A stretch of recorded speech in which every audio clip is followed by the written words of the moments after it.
What is going on, everybody? Nazdarachi coming back to you again with another 5-9 Gaming WandaVision analysis video. This week, we will be covering episode 7. The series is really starting to get spicy at this point, and it's a lot better, in my opinion. It's starting to escalate out of the realm of like the fantasy TV series and into the actual juicy MCU stuff. But before I get too far ahead of myself, I'm also joined by 3 other 5-9 lads here. We have Havo High. Hey everyone, glad to be here. Oh, yeah, excellent. It's glad to have you here too. So I don't know how much of a Marvel fan you are, but hopefully you can join us as well so we can have more people for these roundtable discussions. Omnitoast joining us as well. Yo, what's going on, guys? I believe, yeah, you were here last week too, and I know, just knowing you personally, that you're a huge Marvel buff, so I know that you're really dissecting this stuff as it comes out. And we also have Waffles. Hello. He's been here quite a lot. I know he's heavily invested in the show as well. So it should be a good little discussion we have today. Again, as I mentioned, a lot of stuff is starting to happen that is starting to connect this series in with the greater Marvel universe and even universes beyond what we know so far. So the title of the episode, Breaking the Fourth Wall, which happened consistently in this episode. The way that this episode was introduced and played out was very similar to modern television, basically. It had like the interviews, people looking directly at the camera, which is, one of the first rules about breaking the fourth wall is you don't look at the camera, but it fit pretty well. Like the introduction was kind of that mockumentary style, almost kind of like The Office, if you will. And only Wanda's name shows up at the end of the intro. So you basically have this very defined television show within a television show, kind of like Inception here. So anyone in the round table here, feel free to just jump in and have at it. What were your thoughts on just the intro to today's episode and any subtle hints that you may have picked up along the way? Well, I'll go ahead and jump in and I love the Modern Family style to all this. And, I don't know if you guys all noticed the previous episodes, a lot of the TV shows they're doing were mostly ABC, Disney owned, and they did show The Office, which is more NBC, which is actually pretty interesting on there as well. So, but Modern Family, of course, being one of the biggest series they've ever had. I love the styling of this episode. Yeah, I can agree with that. I think it was really interesting. I think for me, having grown up a little bit more with like the Office style shows, it was really nice to actually see that. Yeah, for me, it was actually something I didn't even catch this time around. Like most of the episodes I've watched, like I've caught the opening intros. This one here, I actually flew over my head because I've actually never seen The Office. So you guys can shun me in the comments. I'm sorry. I'm sorry. This was the one week that we won't judge you here. It's fine. I've also never seen The Office or Modern Family, but this is a trope, this kind of like the interviews intercut with little like slice of life sections. That's something that's it's been done many times before in other, pieces of media and stuff. So it's immediately identifiable that we've now moved past like the 80s and 90s into like the early 2000s and up to the modern day. I mean, you see like the accessories in her house, the television's like a flat screen, everything's upgraded, at least temporarily till everything starts kind of glitching out. But we definitely know that Wanda's mental state is deteriorating. She seems very nihilistic, if you will, or very much removed from everything that's going on at the start of this episode. She's still wearing her Halloween outfit when she wakes up in bed, tells her twin sons that she basically doesn't want to deal with them. She needs a day off, essentially. And Vision's not even there, and she doesn't seem to really stress about it. She's actually much more carefree, saying that, if he doesn't want to be here, can't make him be here, when just previously the night before, she basically had a breakdown and expanded the barriers of the Hex to include, we don't even really know how much territory she took over, but at least enough to suck him back in. So what do you guys make of all the stuff around the house glitching out and how Wanda is acting at the start of the episode? Well, I think one thing I was kind of getting just like a vibe from this episode was I think Wanda's entered the depression stage of grief, at least. Like, I think maybe in some of the other episodes she was going through things like the anger stage and the denial stage for sure. But I definitely think this is where she's starting to hit depression. And I think maybe by the end of this whole series, she'll have finally accepted his death. I don't know. But just kind of, that's the pattern I was picking up from it. Yeah. And so for what I was saying is like it was one of those things that I noticed too with this episode is it feels like the first confirmation that Wanda really doesn't have complete control. Like we've seen hints of it here and there, but like this was the one episode where you can like you saw like her powers are sort of I don't want to say fading, but failing her. And for House of M fans, this is what we're waiting for, right? The mental stress and seeing what crazy thing she's gonna do. We'll see if that still happens. But man, this was exciting while you're watching, going, man, what is she actually gonna do? Of course, things don't really pan out later on in the episode. What I was thinking was gonna happen, but I thought she was, gonna, do some evil things that might be for her not being able to come back from. But yeah, it was very, very interesting. Yeah, that's true, because any of you who are in the audience that follow the comics well enough know that basically the main defining characteristic of Scarlet Witch is that she always struggles to control her power. She's almost like, the Jean Grey level of being, where she's just so strong that how do you manage that level of power, right?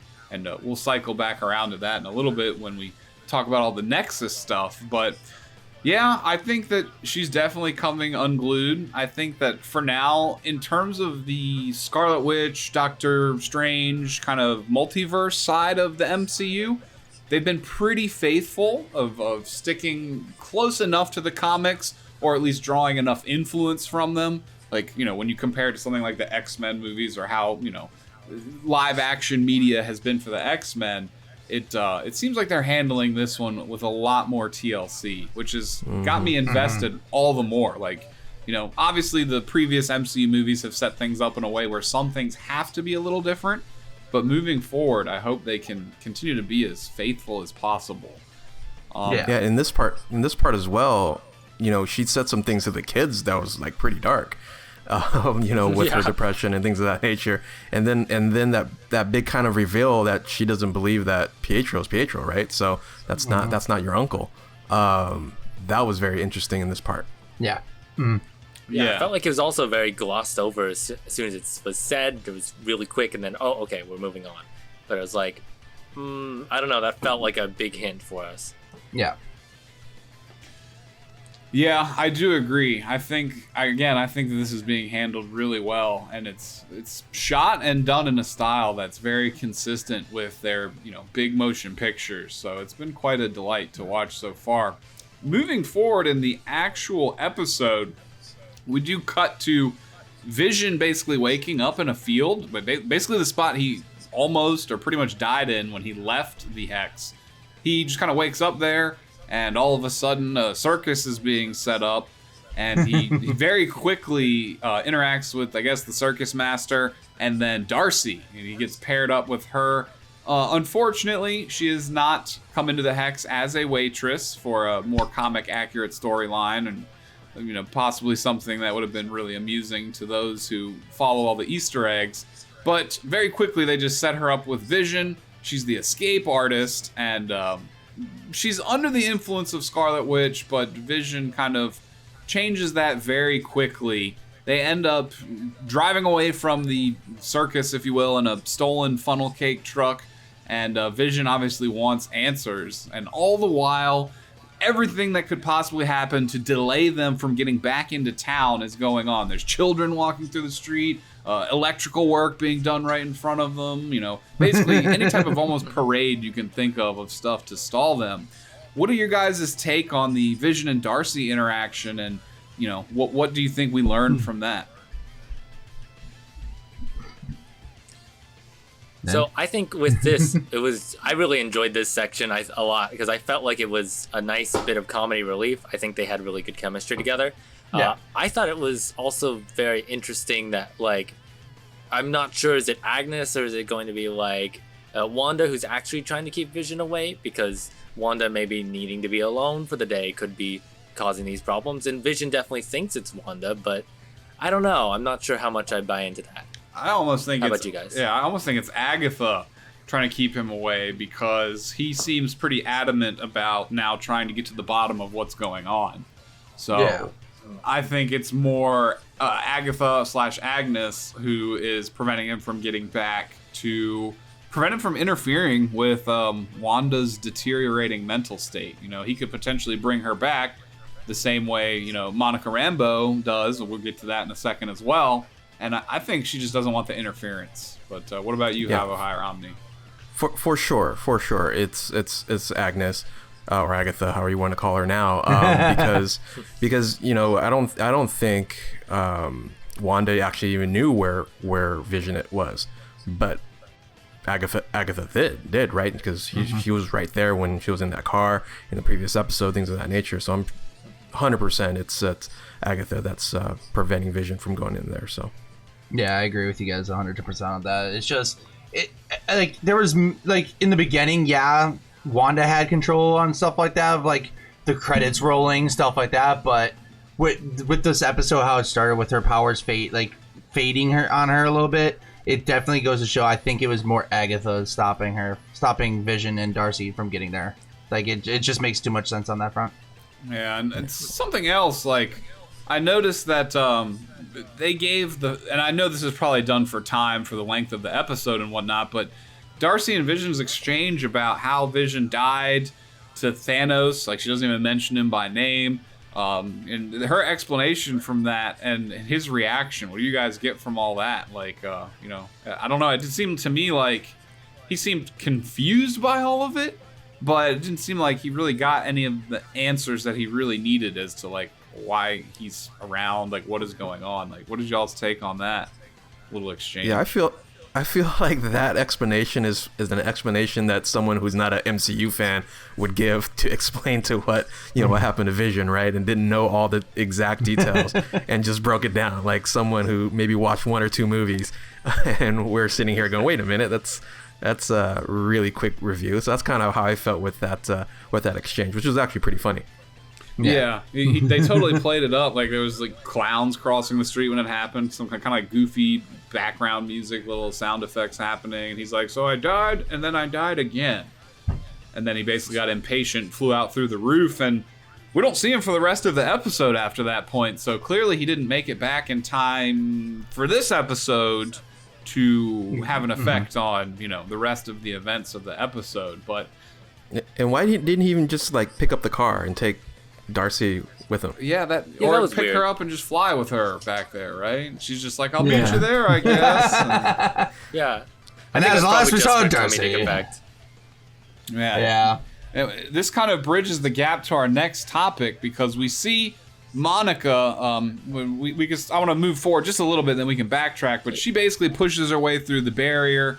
We see this whole process of her splitting into multiple versions of herself and having a struggle of will to get through the barrier, and she basically breaches it, and as soon as she comes through, you can tell that she's instantly been altered and changed. Like, her eyes are glazed over, kind of like, almost like Storm almost, and she's got like a different perspective of the world. But it doesn't seem like anything like that happened to like Darcy or any of the clowns or the people that are immediately surrounding them as the bubble itself expanded. When Scarlet Witch expanded it. Do you guys think that Darcy was possibly affected the same way, doesn't really know about it yet, or do you think it's only because Monica has gone through like multiple times? Like, what do you think is going on with potentially more mutants is where I'm getting at. Marvel adding. What do you think is going on with that? I'm thinking it was a few reasons. It's one of those things, like, if you remember like old X-Men movies, they talked about, a lot of people had to have like the mutant gene in a sense. If you want to go that route, it very well possible that she might have had said gene if that's the case. But I do really think it's the multiple times she's gone through, because that was, I think, officially her third time she's gone through now. that we've seen on screen anyways. If you include her going in, then getting pushed out, and then going back in, that would be three times she's gone through the barrier. And they already said after the first 2 times her genes have been altered to begin with. So that third one, I think at that point just activated her powers at that point, like fully activated them. What are you guys' opinions? Like, do you think this is going to be the main or just a possible one avenue that Marvel's going to use to canonize mutants into the MCU? Like, what do you think is going on with the potential ramifications of what you saw with her breaching the barrier? Like, what do you think's going on there with that? So I have a slightly different idea of why she got her powers, because I think it goes back to, and I know we're going to get to this in a minute, the Nexus thing of maybe multiverses starting to be introduced. Maybe every time she was going in, she had to like swap with a different multiverse version, and that's why maybe we saw multiple versions while she was going through. So maybe like it rewrote her with whatever version is Photon in the Marvel universe here. Yeah. So maybe they could use that to bring in the other mutants, kind of like they did with Quicksilver here, and just bring over the Fox mutants or bring over whatever other ones they want to do. I think that kind of gives them, if they take the multiverse angle, I think that could give them a pretty easy out to bring in mutants. Oh, agreed. Yeah, I have one more theory. So we have 3 theories here with. Hey, there we go. There's one more theory. Is I think anybody who's been exposed to or close to an Infinity Stone, or a person who absorbed Infinity Stones, like she has with Captain Marvel, I think because of that might have had some issues or had some benefits for her to then become superpowered here. So I think that might be something that they're going to be maybe introducing as, people with that X gene, like they introduced back in the X-Men for mutants, and maybe it's like cosmic radiation or something like that. So see, I actually like that theory, because that would make a lot of sense, because that's exactly how Wanda and Pedro got their powers in Age of Ultron. Mm-hmm. Yeah. So that's solid. I like that theory. That theory's good. Yeah. Wow. Nice one.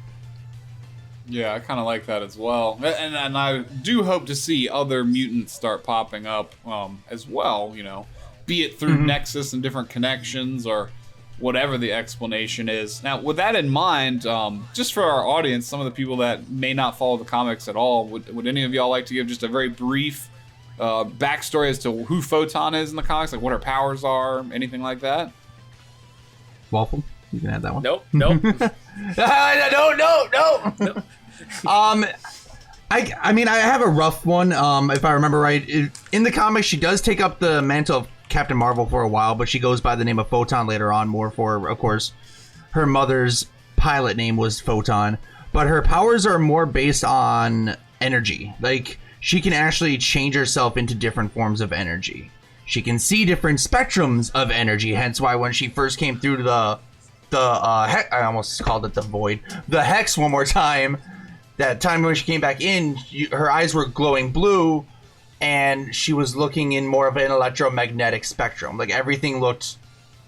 Yeah, especially around the power lines. Warped. Yeah, you could tell everything was warped around the power lines. Exactly. So that's just like a rough summary of what her powers basically are. It's a lot of electromagnetic stuff and stuff like that. And just energy transition.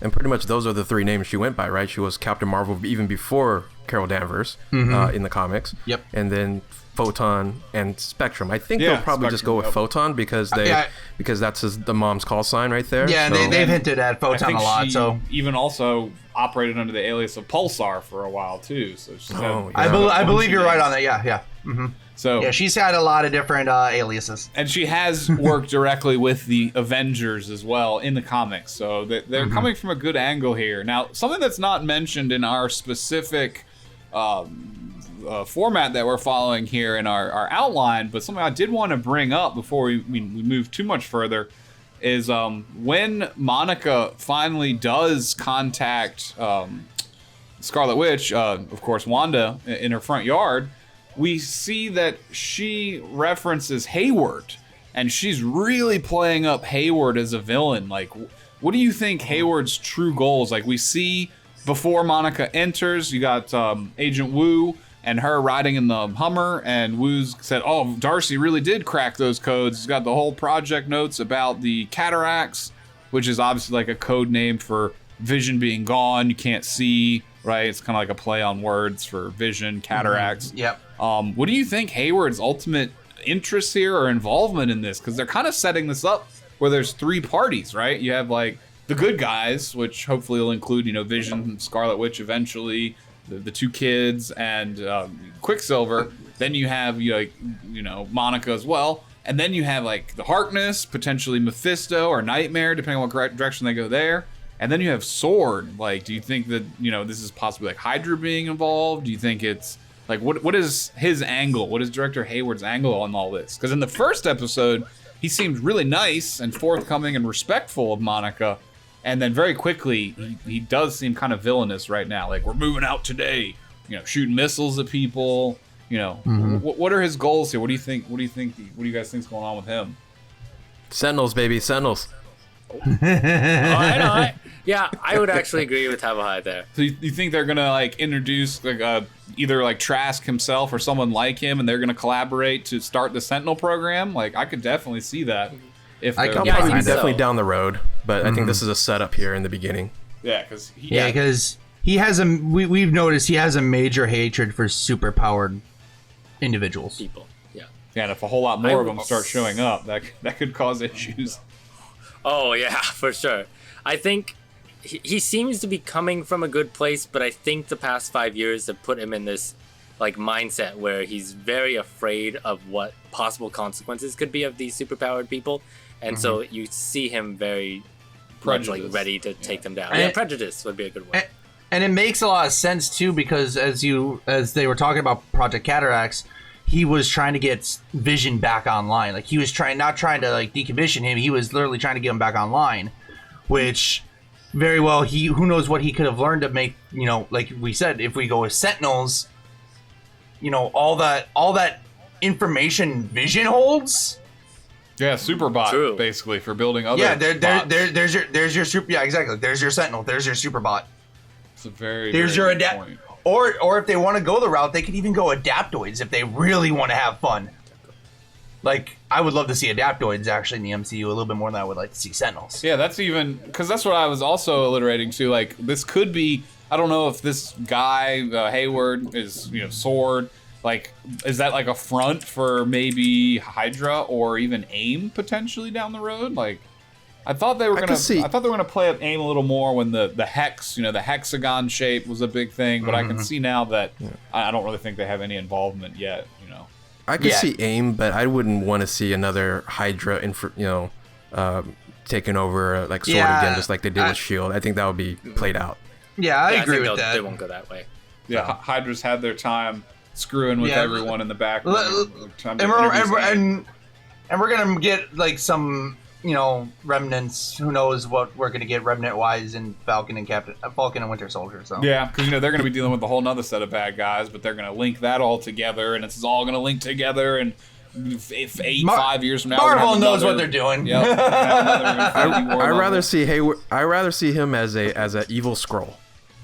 To start the Secret Wars. That's Secret where I'd rather Wars. see because that's true. Because we know they can shapeshift, and they've infiltrated before. We've seen that in Captain Marvel. We know Captain Marvel 2 is coming up. Obviously, that's going to be feeding back into the whole greater series of events going on as well. Yeah. And who knows how that can even link into, we've already been told Kang the Conqueror is going to be coming too. So yeah, he's going to be potentially the next Thanos level threat if it's not like Galactus or something like that.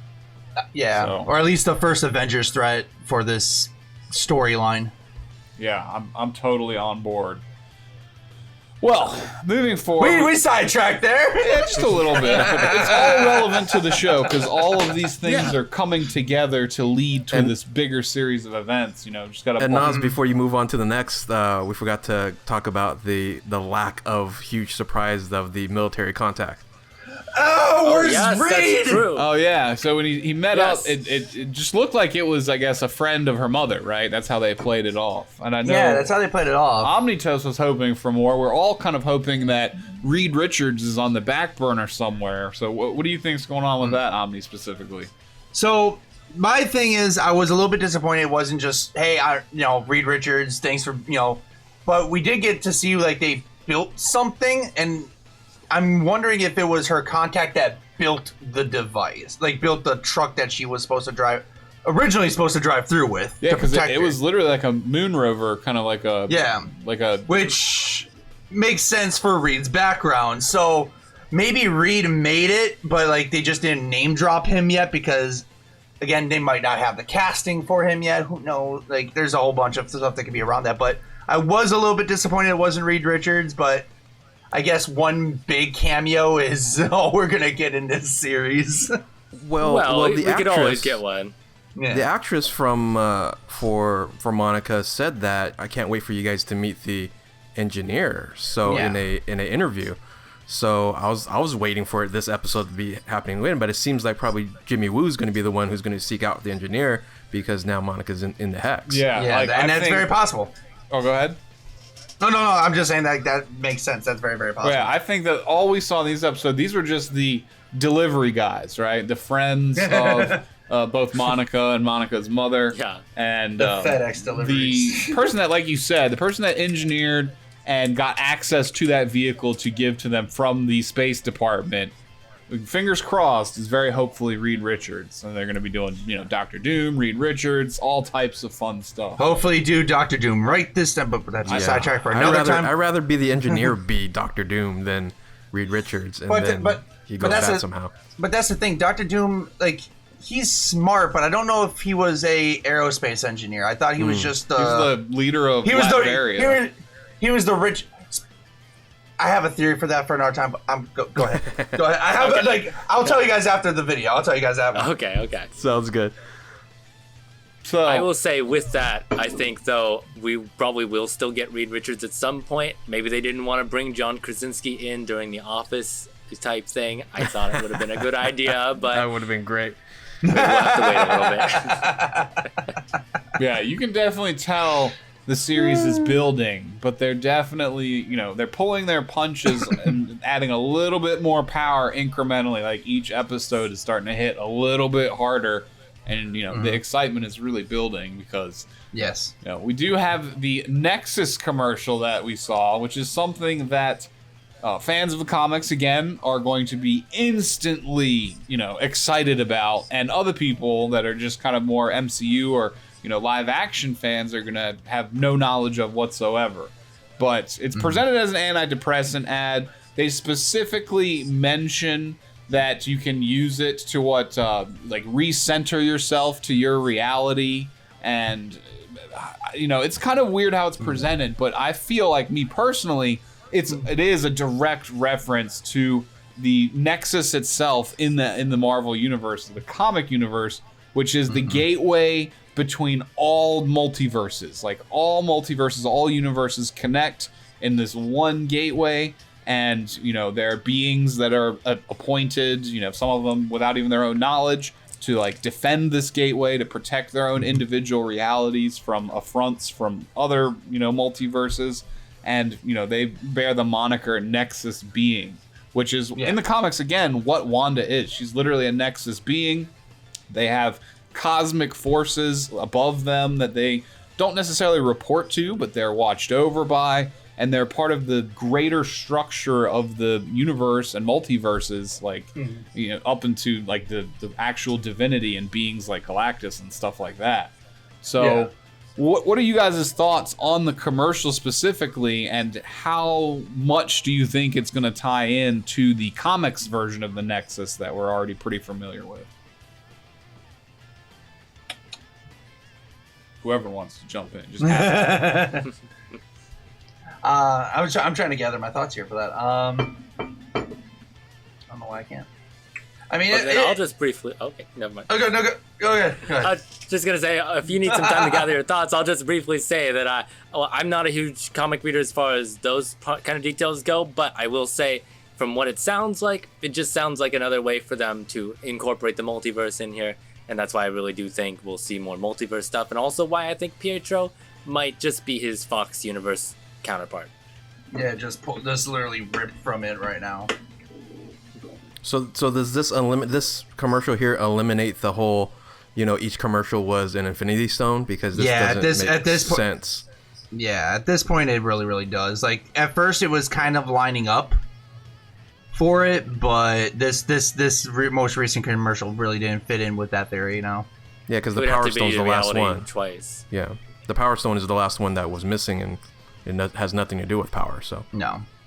The more interesting thing is it's very rare. I noticed it's been a little bit rare from like the commercials to be showing up in in like the WandaVision show, but if you actually look at her after the commercial, she's taken the Nexus pills. She's taken that. Oh. Yep, it was something I caught the second time actually when we were watching it. She's taking pills. If you look, it has a very similar label. Okay. Nice catch. So do you think larger cosmic beings are invested in what's going on in the Hex as of right now? Do you think this could be Mephisto? Like, I mean, we do get the reveal of Agnes being Agatha, Agatha Harkness. Sorry, I had a tongue tied there. Who in the comics specifically is not a straight up villain. Like, she's very much an anti-hero, kind of like Venom almost, where she does good things, she does bad things, she kind of looks out for herself, but has saved people's lives like Reed Richards before. She's fought Ultron in the comics, so her by herself is not like a Avengers level threat bad guy unless they like retcon a bunch of stuff and amplify her a whole lot. So do you think greater cosmic beings like potentially Mephisto or Nightmare could be involved?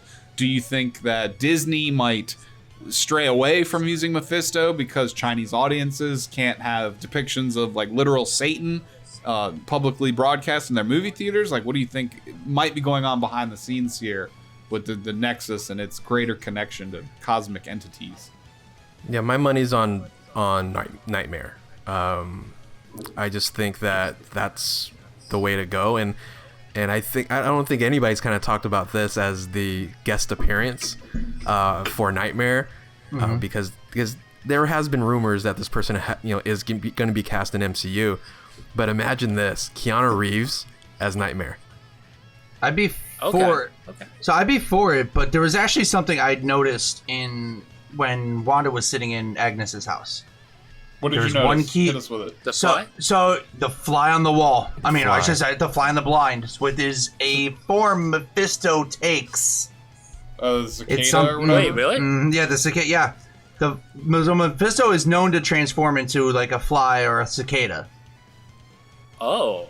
I really And they think wouldn't have focused on that, I guess. Yeah. So Mephisto is still on the table, He but is. I could see them maybe playing him as more of a like the puppeteer, not necessarily the main threat.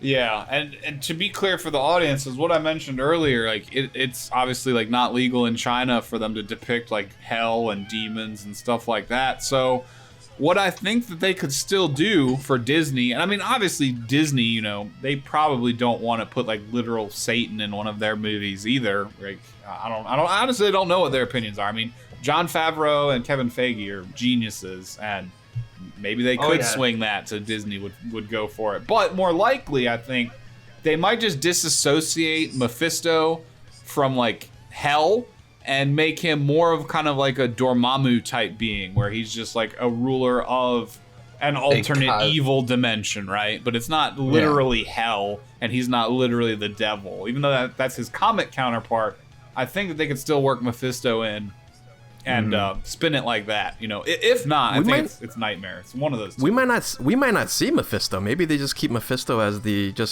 literally the fly on the wall. Yeah, they can literally just name drop him, call it a day, and move on. True. I'd be all right at the end. Oh, what if end credits last episode? He changes forms out of the fly, and then you see him, and that's it.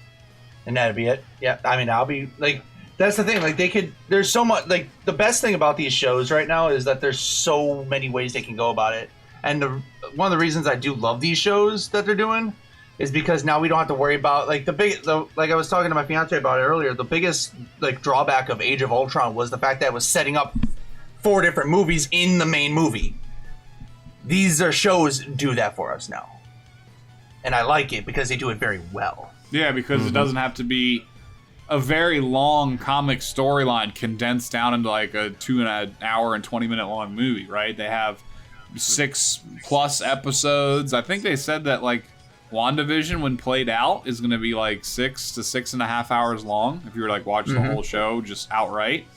Yep. Which, you know, that's like 2.5 movies right then and there. So it gives them a lot more freedom and range to develop things and to build tension and to, I don't know. I like it a lot better than big budget movies almost. The only thing I don't like is waiting. True. But yeah, But now again, derailed again. Yeah, it happens. You know, there's a lot to talk about when it comes to Marvel. And speaking of a lot to talk about, we were getting to one of the main, if not the main point of interest of this entire episode. You guys have heard us using her proper name throughout this entire recording so far, but Agnes is officially revealed at the end of the episode to be, again, Agatha Harkness. So, again, a little bit of quick backstory. She's a witch that has existed on Earth for, well, in the comics, again, 10,500-ish years. She was, like, alive before Atlantis collapsed into the sea. Of course, you know, Marvel's version of Atlantis is significantly different than the mythical, alleged, real-world Atlantis. So, whole bunch of, you know, Marvel goodness going on back in those days as well in the comics. Yep. So she's been alive for a long time, very much an anti-hero. Again, does a lot of selfish stuff, but turns up to help people when the world is in crisis. She does a lot of very weird things in this episode. Like, she comes in, she takes the kids off Wanda's hands, then they are only seen one more time in the episode very briefly, and then they disappear. The kids, you know, they kind of seem to like her almost, at least Billy, because she's not filled with thoughts. Like, he can't psychically read her. You know, the very common psychic trope is that, oh, there's all these voices in my head, it's driving me nuts, I can't distinguish it, I can't silence it. So he's kind of drawn to her, which we know in the comics, again, both of the kids are fragments of Mephisto's soul himself. So if they're kind of showing an attraction to like kind of dark magic or something, that could be very telling as well. Agnes also interrupts Monica when Monica's trying to kind of return Wanda back to a normal thinking, and proceeds to lure Wanda into the basement, which is filled with magical artifacts. It seems like a magical book that's kind of similar to the Tome of Cagliostro from the Doctor Strange movie. Kind of like, you know, in the same, you know, visual aesthetic. That's kind of how it looked. And yeah, a bunch of witchy stuff going on in the basement.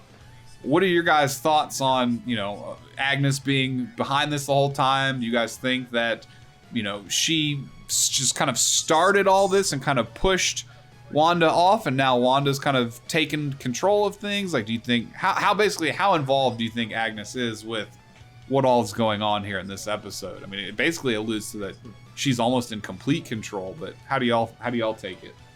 Oh no, I'm 100. Go ahead. I'm 100% on the, like, as of this episode. Like, I've sort of been on it since the beginning, but like, she took advantage of Wanda when she was grieving. Like, she just lost Vision. She had to watch him die twice, and, you know, just got done going through everything that we've gone through, you know, with Infinity War and Endgame. And at our time of weakness, which everyone is when they're grieving, she just took complete advantage of her and basically probably threw it into her mind, like giving her the idea, like, you can have Vision back if you do it this way. Kind of like, almost like Palpatine coercing Anakin to turn to the dark side because he could, like, resurrect Padme kind of situation almost. Exactly. Just grief manipulation. What were you going to say, Waffles? I know you wanted to talk about Agnes. It was exactly that, actually, that I really do think that she's just been manipulating. I think it's Scarlet Witch's powers that made the hex. I think that Agnes kind of just talked to her, manipulated her grief like that, like Omni said. But I think that she's doing that in order to both make the kids and also feed on her magic in some way, kind of harking back to the last commercial we saw in episode 6, Yo where magic. it was on snacking. Yeah, yo magic, snack on your magic. So that's kind of what I think her end goal is here. Is I think maybe she's also using Wanda to open up the multiverse again. I'm gonna stick with that theory, and that's I think what's happening in the basement, because we saw the aspect ratio change and there were a bunch of different hallways. So I kind of get that feeling. Do you think like she's using the hex to try and ensnare people's souls for Mephisto, or whatever something like that. villain? Also, you notice the mailman when Monica and Wanda were talking in the front yard, like the mailman's just like casually delivering packages in the background. I'm kind of suspicious of him. Like I think he might be. He's a in on reoccurring it. character. Yeah, he might be in on it too. Like I think that he might be. We saw Dottie too when all that happened. When he was coming down and Dottie was like we standing haven't on seen her front Dottie in porch. forever. Yeah. Yeah, she was just watching. She was just right there. We're like, we haven't seen Dottie since they mentioned, oh, she's the key to everything. I was like, what? And then we haven't seen her since. Dottie's the real villain here. Yeah, so like, that's actually a good little point to make up. I know you're kind of joking, or maybe not, but do you think that Agnes introducing herself right now, do you think that she's going to present herself as a villain, or it's kind of like a neutral party? Or because like you see, basically as the episode starts to end, you see that most of the television aspects, like the interviews, that whole mockumentary style that this episode was presented in, you see that Agnes is actually behind the camera filming Scarlet Witch or Wanda, like during all that. So obviously she's heavily involved. Like, do you think that she's gonna be a major negative force or positive in the end, or just kind of ride the middle? I think this is a misdirection. I think just like how Monica, when she got shot out that initial time, she's like, it's all Wanda. Well, now is it all Agatha? I don't think so. I think, that Nightmare, Mephisto, bigger bad is still controlling mostly everything. Yeah. So that's what I get at it, because this is what we have 2 more episodes left, right? Yep. Mm-hmm. I think that reveal would have been maybe saved for the second to last or the last episode. So yeah, who knows? We might have another High Master in this, but I mean, would I be disappointed if it's just her? No, it's been fantastic, but like, who knows? There might be that next level, bad guy controlling it all from that, from the shadows. Oh, yeah, and where this is kind of a side question too, but where do you think the kids currently are? Like, they disappeared. Do you think she's got them like stuffed up in a closet somewhere? Do you think they're reconvening with the greater force? Like, we don't even really know where they came from. Like, one minute are they real? Right? Are they real? I think I've got an idea. So we saw the Mephisto fly after the kids had already disappeared. Yeah. What if Mephisto has taken the kids back at this point, assuming it's part of him, and then we get that iconic scene where Scarlet Witch is yelling at Agatha, being like, "Where are my kids?" I don't know. It could be. And look, I'm not trying to spoil anything too much for anyone in the audience. I mean, outside of this episode, but I saw a tweet that said the series is going to end and it's going to be real sad. There's going to be a lot of sad things that happen. So I don't know what, but there's that as well. So who knows what exactly might happen here. But yeah, I think Agnes also, I think she's kind of a middleman. I'm on the same team as Havohai here, where she may not be fully bad, she might not be fully good, but I don't know what she's doing exactly. Like, she definitely intentionally revealed herself right now, right on the precipice of Vision getting back, after Vision has kind of assessed what is really going on, and 2, right on the precipice of Hayworth invading the Hex. He's like, we're moving out, we're going in today, whatever. So this could be like a very strategically timed thing for Agatha to do to, I don't know what, maybe protect Vision from Hayworth. Maybe she's actually looking out. She's kind of a good guy to try to protect everyone that's in there against Mephisto, or maybe she's like literally working with Mephisto and helping to perpetrate all of this stuff. Like, we don't even know. All I know is that Vision is alive again, quote unquote, inside the Hex, and he's got an Infinity Stone rematerialized in his head. What effect that might have on everything? Is that what they're going for? Like, all these different parties? Like, who knows? Everyone wants the Mind Stone, maybe. I don't know. Yeah. Well, Agatha, like you mentioned already, Naz, is that she's not a supervillain. Yeah. And it wouldn't make sense for her to be the supervillain of this series. And I can see her being manipulated right now because, we'll talk about the end credit here, because there's other people involved that kind of know what's going on, but being manipulated.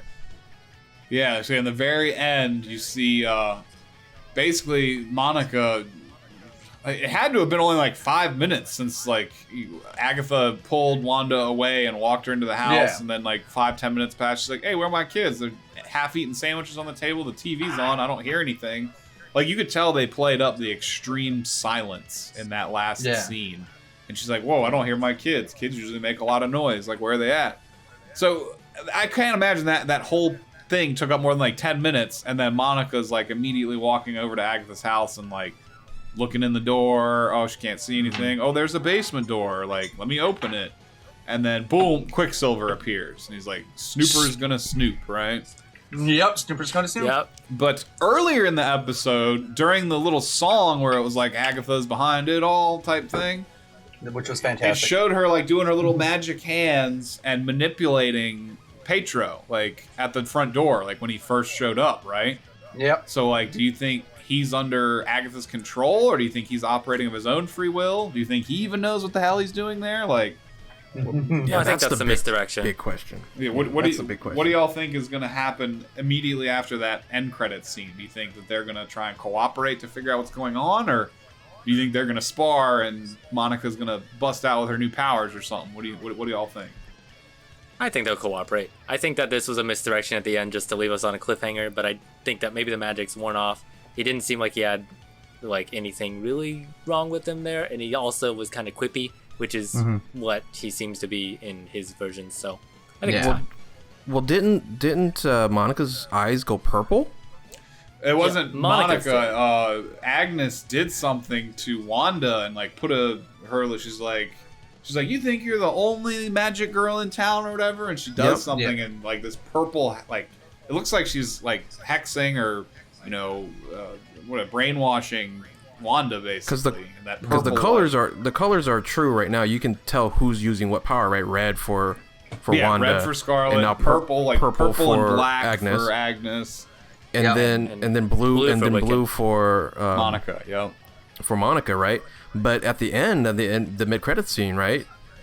Her eyes went purple, right? Yeah, but she also was looking at the like vines that had Agnes's power, so I wonder if that's like a reflection of all the energy coming from the basement, basically, kind of. Yeah, that again because her powers are based on energy and like that, so she might be seeing it in its truest form. Who knows? So, but yeah, I mean, in terms of the actual episode, there weren't a lot of like, I don't know. It kind of just ramped straight up to the point we just mentioned right there. I don't think we really missed anything. Is there any other standout moments that y'all wanted to mention or talk about? The last one was the book, The Darkhold, or some random book. Yeah, so that's a book that basically the Darkhold. That's because you see as soon as Wanda walks into the basement before Agatha presents herself, you see kind of Wanda looking around, taking everything in. And there's all different types of artifact, like magical artifact, kind of like Doctor Strange's house or the Sanctum Sanctorum, whatever, but darker, right? There's like bones and skulls in a display case, and there's a book on the table that looks to be emanating some type of active magic spell or something, like it's pulsating. And that's the purple. That's where the purple is coming from. Yeah, it's like a purple, red, black type color that's just emanating from that book.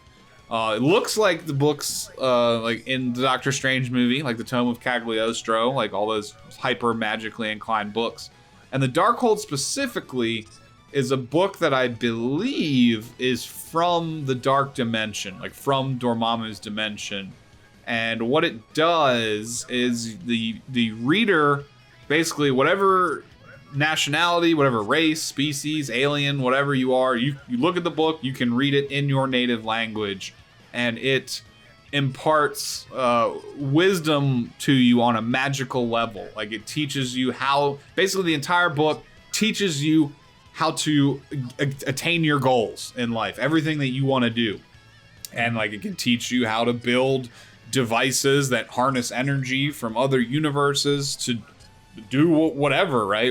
World domination, the path to power, like being a dark, evil murderer, collecting souls, whatever it is, and you read that book, it's going to teach you. Or build a hex, right? Yeah. Or build the hex, like whatever it is inside that book that you want to do when you read it, it's going to teach you how to do it.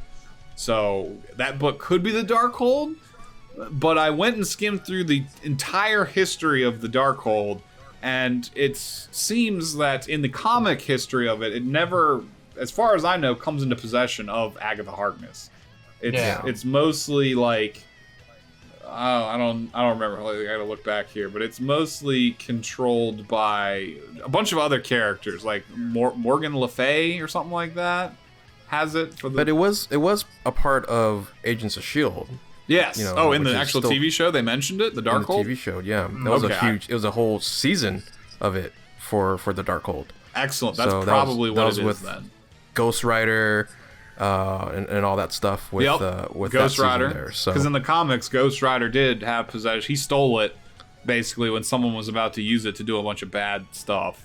Ghost Rider came in and stole it. Really, this episode answered some questions, but of course added some more questions. Yeah, like what is that book? What is its significance? Like, how are they going to tie all this together? Now, Agents of S.H.I.E.L.D. also, that's not. Is that in the MCU as MCU canon, or is that considered one of the Netflix ones, like Punisher now? No, it's Netflix canon. Yeah, that was ABC. Okay, that was Netflix canon. That was Netflix. That was MCU canon. Okay, that's good to know, because I know that, like right now, Punisher is in the air. Like they really want John Bernthal to reprise his role, to do all that, but I don't know if they're going to go back through his origins again or just throw him in here assuming that you've watched the Netflix series or not. But those like Netflix shows like with Jessica Jones, Luke Cage, Iron Fist, Daredevil, and Punisher, I don't think that those are canonized under the MCU right now. Are they? They're not, are they? I don't think so. They follow the timeline though, so it'd be pretty easy. Oh, okay. Yeah. Yeah, I guess that's just beef between Disney and Netflix, how they figure that out. Like, but I think that wraps that. I would love to see. Dude, I love the Punisher so much. We're kind of on a tangent. I like it. But, we are. I think we mentioned pretty much every significant event from this episode. Are there any other, again, things that we need to close out on? Any other comic hints? Any other things you noticed from the show that we forgot to talk about? Anything like that? I think they can let us know in the comments. Yeah, if we forgot anything, definitely let us know down in the comments. But I personally think that this is all, again, building to another kind of Avengers level threat. You know, whether it happens in the frame of this show or whether it's just kind of a setup directly into the multiverse of madness with Doctor Strange. I think it's going to end on a cliffhanger. I think the series is going to end on a cliffhanger that the movie is going to pick up, honestly. But it still might have, a big confrontation and, kind of like a feeling of an end, but I think it's going to be left on mostly a cliffhanger into the movie. I even think Doctor Strange might show up and make an appearance in the show, in the series here, because I think he would too. Yeah. I think that might be the Luke Skywalker level, which is not a Luke Skywalker level, but I think it just would make sense. Yeah, because they are teasing another big cameo, aren't they? Haven't they been doing that? Yep.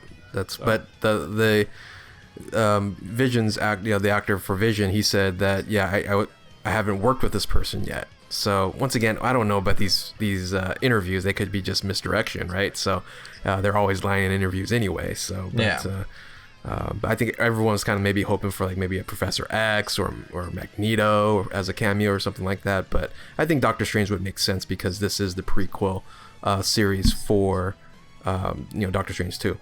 Yep. Yeah, and then we'll have also the Falcon and Winter Soldier to look forward to soon, and the Loki TV series to look forward to soon, as well as the Black Widow movie, hopefully as well. All coming relatively soon. So again, if we missed anything, be free to comment it down below. Let us know what we messed up or what your interpretations of the episode are. Again, we didn't hit you with the spoiler warning in the beginning. Maybe we should have. So maybe the editors can just kind of put that up for y'all. But definitely let us know how y'all have been appreciating the show itself, what your thoughts are, and beyond that, we'll be covering the final 2 episodes. We'll be covering Falcon and the Winter Soldier. We'll be covering all this Marvel goodness. So if you are interested in following our coverage and our dissections and disseminations of the content, definitely give 5-9 a follow on Twitter, a subscribe here on YouTube. follow on Twitch, because we're pretty much live all the time and we love covering nerd culture. We'll have some podcast type live format reactions to some of the episodes. We'll be having these pre-recorded ones over here on YouTube. So we would love to see you all again in the future. As well, check out all of the creators who were involved in this video. We will have their social links down in the description. But you got Omnitoast over here, who's active on Twitter and Twitch and YouTube. We have Waffles, who's a heavy invested 5'9" gaming family member here. I don't know, do you have a social media you'd want to plug, Waffles? I guess just you can also check out my other channel for Dokkan stuff if you like that. Yeah, definitely, if you want to support the 5'9" family. And last but not least, we have Havo High. So what would you like to plug? Give yourself a shout out. Yeah, just, hey, if you guys like Dokkan, of course, that's my main channel, and pretty much about it.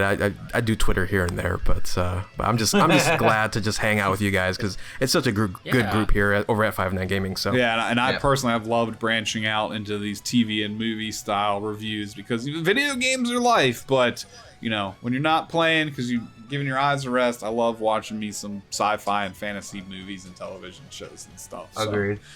Definitely give everyone a look-see and give them a follow. Check them out. We appreciate everyone for coming to watch the video. I appreciate the other three of y'all in here for sitting down to watch the episode and film this with us.